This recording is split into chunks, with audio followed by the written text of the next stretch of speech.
The broad motivation for this paper is that we all know that economic analysis provides a theoretical toolkit for disciplining our opinions about government policies. And a common tool to do this kind of calculation is a marginal excess burden, or a marginal deadweight loss type of calculation for a policy change. And this is kind of building on these kind of classic works of Harberger, Marty Feldstein's work, and others. And the key thing with a marginal deadweight loss or a marginal excess burden calculation is that it requires us to decompose behavioral responses to policy changes into income and substitution effects. Perhaps we all remember from our kind of introductory public finance courses that it's really the substitution effect that governs the distortions involved in government policy changes.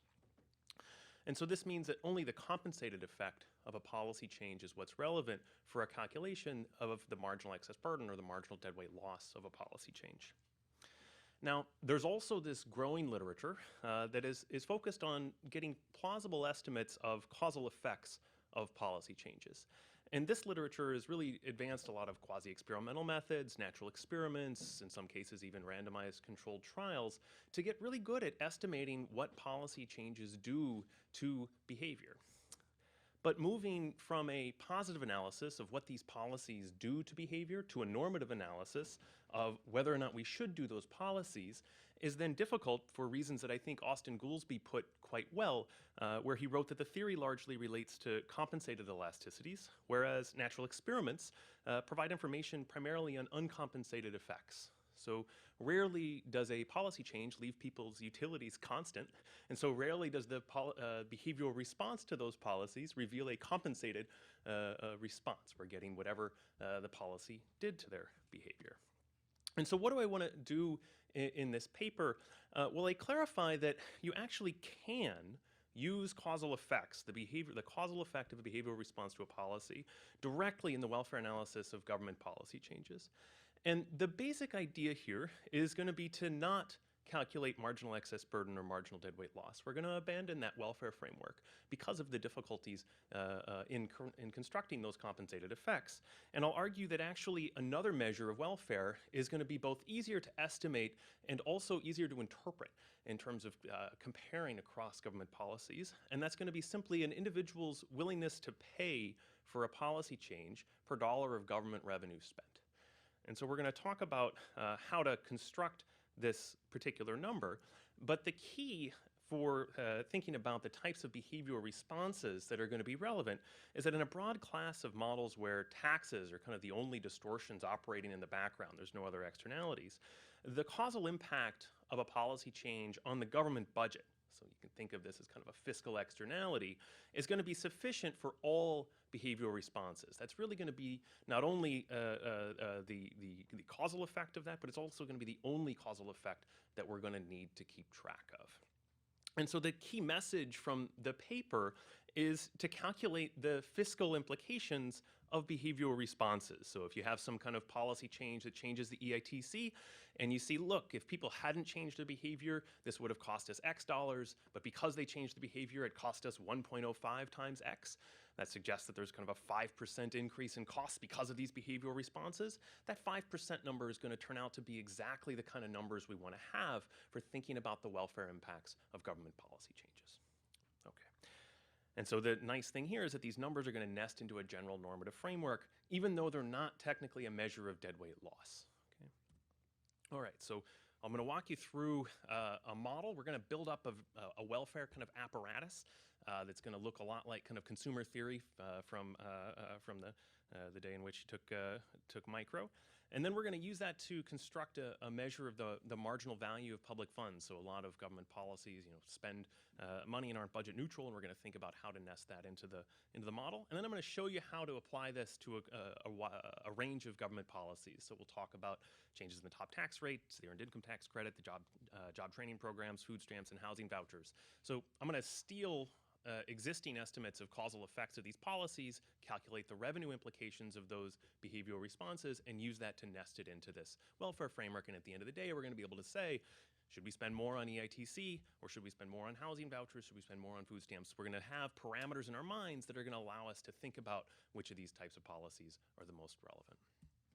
Okay, so I want to talk through a model. So this is going to be a very general model just to illustrate that you can nest a wide class of models into this kind of a framework.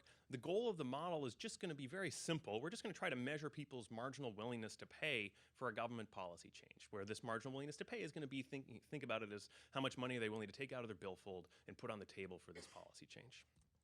So we're going to have a set of individuals indexed by I, and they're going to do a couple of different things. They're going to choose some goods, and they're going to engage in some labor supply activities. So they spend money on stuff and they do things to make money. There's going to be a government. The government does a couple of different things. It provides some publicly provided goods and services, which we're just going to index by GI. You can think of these as school expenditures. You can think of these as any kind of government expenditure that you want to have in mind. And you can imagine that those have some kind of cost to the government, which we're going to denote CJ for the particular government activity J. The government's going to impose taxes, taxes on goods and labor supply activities. So we'll let those denote by these TAUs that are just going to be the taxes that the government's collected on those two activities. And finally, the government can make direct transfers to each individual. And I'm going to allow the subscripts, these I subscripts are allowing these transfers to potentially be individual specific. That's not required, it just allows us to kind of nest a structure where the government can potentially provide transfers to each individual. And so this can nest nonlinear income tax schedules by thinking of that transfer as a virtual income. Okay. So on the production side of the economy, I'm going to shut down some various sets of things that one could potentially allow in a more general model. I'm just going to imagine that 1 unit of goods is produced with 1 unit of labor supply. So individuals just have a very standard budget constraint that should look fairly familiar. The amount of money that you spend on goods, which is just 1 plus tau times x, it's the total amount that you have to spend on the good, has to be less than or equal to the amount of money you earn on your labor activities, which has to be subtracting out the tax rate there, that tau L, plus the transfers you get, TI, plus the any non-labor income that you might have sitting around.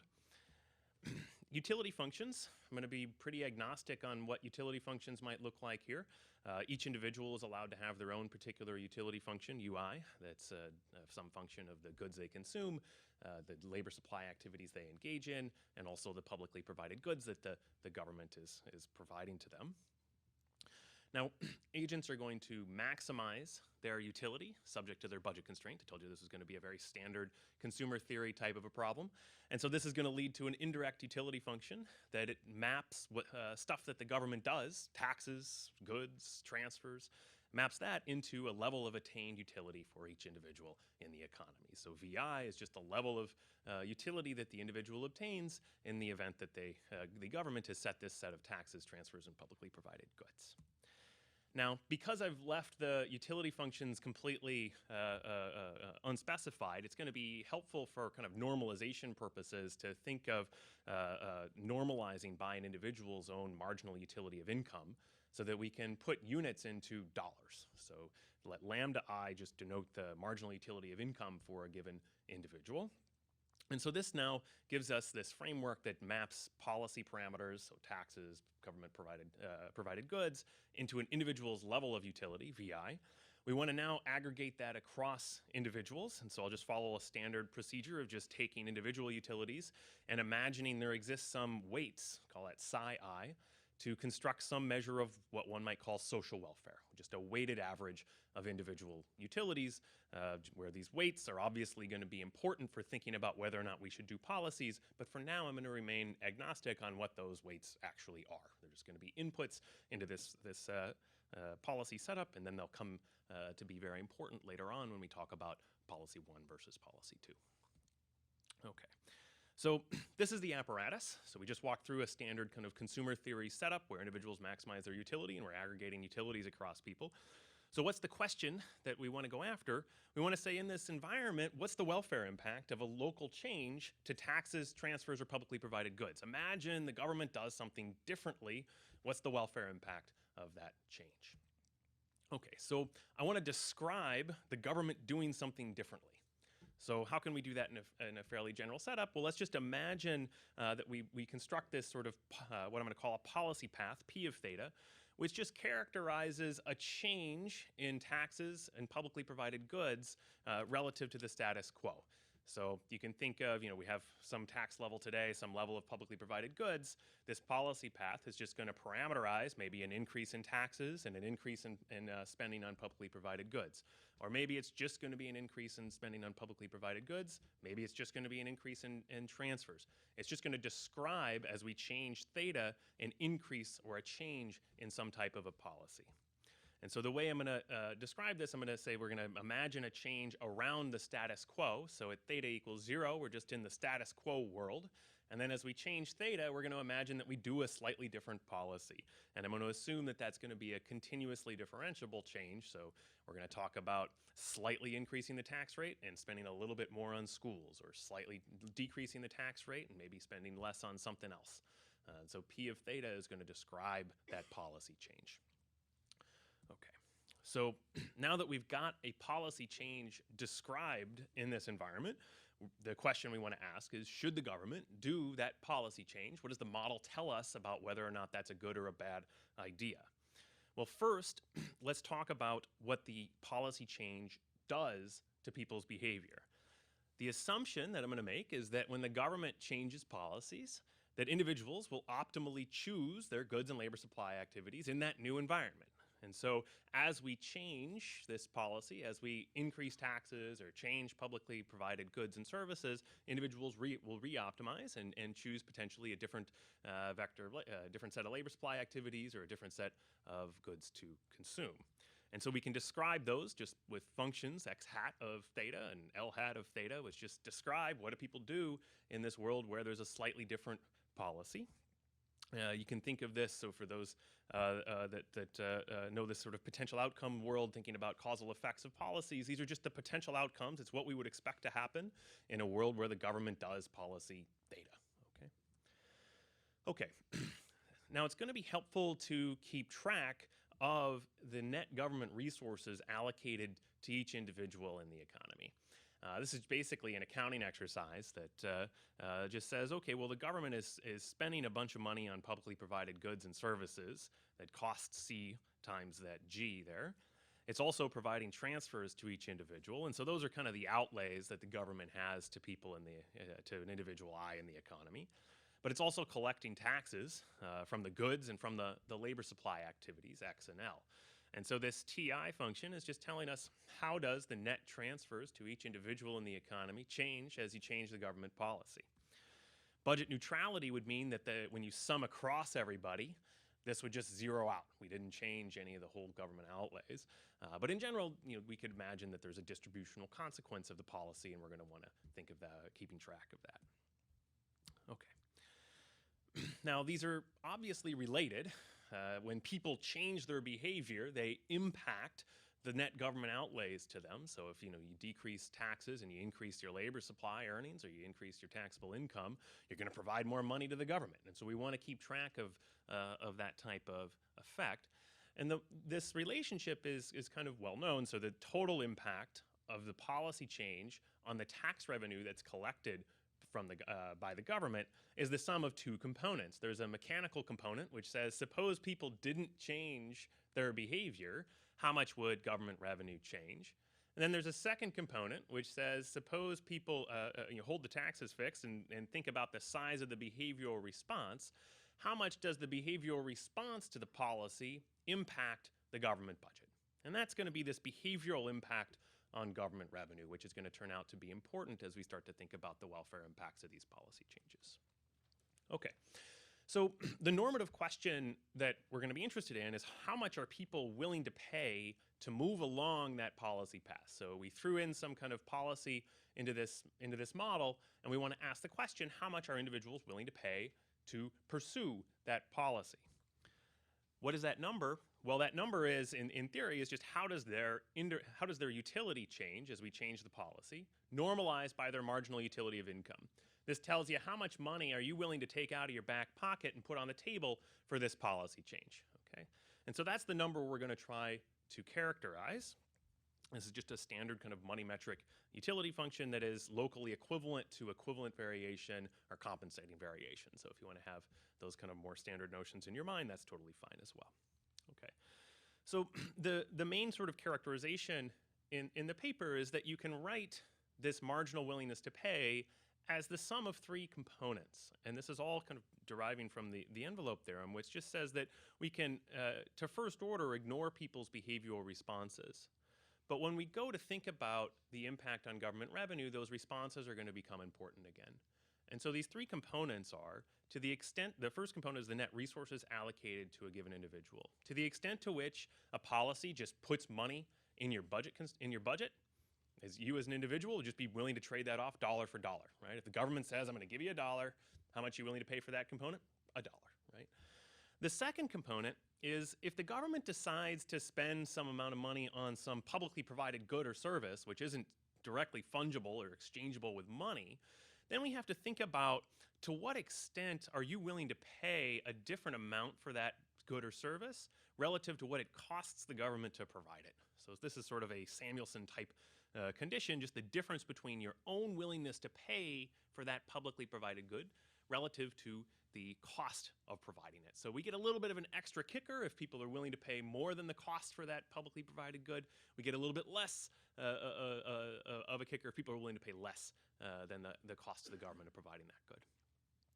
And then the third term summarizes all of the behavioral responses in the model. And this is just the behavioral impact on government revenue.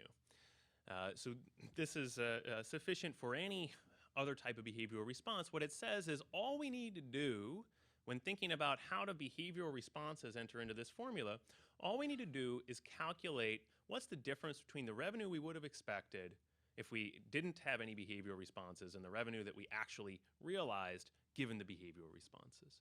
That's sufficient for all of the behavioral responses in the model. And the intuition is just simple. It's that the behavioral responses matter to the extent to which individuals impose a resource cost for which they don't pay. When you change your behavior in response to a tax change, this envelope theorem logic that we get out of standard consumer theory says that you don't really, to first order, you don't really care about your behavioral response, but you are imposing externalities on the government to the extent to which the government has a stake in the amount of money that you earn. Okay? All right. So what types of elasticities then are necessary for this welfare measure, for measuring individuals' marginal willingness to pay for a policy? Well, it's just the causal impact of that policy, and in particular, the causal impact on taxable behavior. And so we can think of these as policy responses if you wanted to estimate these in levels, or policy elasticities if you wanted to estimate these things in logs. And moreover, if the government is really if government taxation is the only wedge between social and private costs, so there's no other externalities in the model, then a single causal effect is sufficient here. Just the impact on government revenue is sufficient for all those behavioral responses. And so there's no need, for example, to know the separate response of people's behavior on ordinary income and capital income. So we don't necessarily need to know how do you differentially respond on those different line items of the tax form. What we need to know is what is the end impact on the tax revenue that you're providing to the government.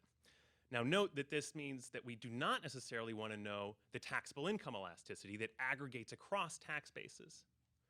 If capital income is taxed differentially from ordinary income, as it is, right? And then we need to, we can't just sum up those two sources of taxable income. What we really want to be forecasting here is the causal impact on tax revenue, not the causal impact on taxable income. And if there's different bases with different tax rates, those are going to be different. But what this does suggest is that there still is one sufficient number that we can go after, which is the causal impact on tax revenue. All right. Okay, so brief aside, how is marginal excess burden or marginal deadweight loss different from this? So just to give you some background, this is a canonical welfare framework that's often proposed in these environments if you look through the handbook chapters. And what these approaches do is they follow this Harberger tradition of comparing policies to a first best world in which there's individual specific lump sum transfers to every individual in society, and they ask a slightly different question than what we just tried to ask. We just tried to ask what's an individual's willingness to pay out of their own income for a policy change. What does marginal deadweight loss calculate? It calculates how much additional revenue could the government obtain if a policy is implemented, but then individuals' utilities are held constant using lump sum transfers. So this is a slightly different method of thinking about the welfare impact of a policy change, and you can actually define it. Uh-oh. Let's see. Do I want to? No, I do not. You can define this inside this framework. So we can let V denote some vector of pre-specified utilities. Imagine you've got a government policy. So we're going to change taxes. We're going to change government revenue. How would we calculate marginal excess burden? Well, what we'd say is, okay, well, let's not think of that policy. Let's imagine a slightly different policy where we do that policy you have in mind, but now we hold everybody's utilities constant by sending them money into their budget constraint. And that we send enough money into their budget constraint to hold their utilities constant. All right? And now we ask a slightly different question. If we did that hypothetical policy, how much additional government revenue would we get? That's the marginal excess burden experiment. By construction, that experiment requires knowledge of compensated effects because we're holding individuals' utilities constant in this modified policy experiment that we construct. Okay? And so as a result, it ends up looking like we need these compensated effects of policy changes, which you do in order to construct this measure of how much government revenue change if we followed this different policy. But you don't need them to construct an individual's willingness to pay for a policy change. Okay. All right. So conceptually, this is a perfectly reasonable measure of thinking about welfare. It's just really hard to estimate, and I'll also argue that it has some potentially more difficult to interpret aggregation across policies and individuals. Okay, so one particular funny feature of many government policies is that they're not budget neutral, as everybody probably knows that in this room. And so, as a result, it's common to adjust these policies for the marginal cost of public funds, for example. Now, what the model illustrates is how to translate causal effects into a benefit-cost ratio for non-budget neutral policies. And so what's going to be nice about this is that you're not going to need to decompose into income and substitution effects. And moreover, if you have a non-budget neutral policy, the model actually suggests you don't want to adjust for the marginal cost of public funds. Rather, you can think of the welfare measure that you get from your policy as a measure of the marginal cost or marginal value of public funds. And so I'll just walk you through how this can work. So imagine you've got a policy, and for now, let's just normalize it so that it's spending about theta dollars per beneficiary. There's two cases that you really want to consider. One is a policy that just changes prices or just changes taxes or transfers to an individual. Then on the margin, as we were walking through a few slides ago, that individual is going to value those transfers dollar for dollar. If there's a non-market component to that transfer, then there might be a difference between how much you valuing that good that the government provides relative to your own income, and so that's where this partial derivative ratio there comes in, how much you're willing to pay for that expenditure relative to cash. Okay, so what is the measure that comes out of the model that suggests a marginal value of public funds? It's just a benefit-cost ratio. What is your willingness to pay for the policy change divided by the cost to the government of providing you with that policy? Okay? So the numerator is the benefit, how much you're willing to pay for that policy change. The denominator is the cost to the government. No need to decompose these into income and substitution effects. And moreover, if you can show that if the marginal value of funds for one policy is greater than the marginal value of funds for another policy, and they target the same population, then the second policy is going to spending less on the second policy and more on the first policy can lead to a Pareto improvement. If these populations differ, we're going to enter in these welfare weights that we were talking about a few slides ago. Okay, so in the last couple minutes that I have, I'm going to walk through some applications for how to actually do this in practice. The paper walks through all these kind of different calculations. So there's a set of different policies where I just basically take causal effects from existing literature and put them into this model. So we're going to take top marginal income tax rates and think about the elasticities of taxable income, EITC expansions at the bottom of the income distribution, the introduction of food stamps, taking from some causal effects in Hoynes and Schanzenbach, job training, taking from RCT that was analyzed in Bloom and co-authors in a paper in 1997, and then Section 8 housing vouchers in Chicago, analyzed by Jacob and Ludwig, where they show some labor supply impacts of this policy. Okay, so the following table summarizes everything, into a simple cost benefit across these different policies. So when you look at top tax rate policy, the evidence suggests that when you increase taxes on the rich, they decrease their taxable income. Now, we can all debate about what is the size of that response. Maybe you don't have to actually believe it, but I'm going to take the kind of the midpoints of these estimates and say that about for every dollar that you spend, you lose about 25 cents to 50 cents on the dollar because of behavioral responses.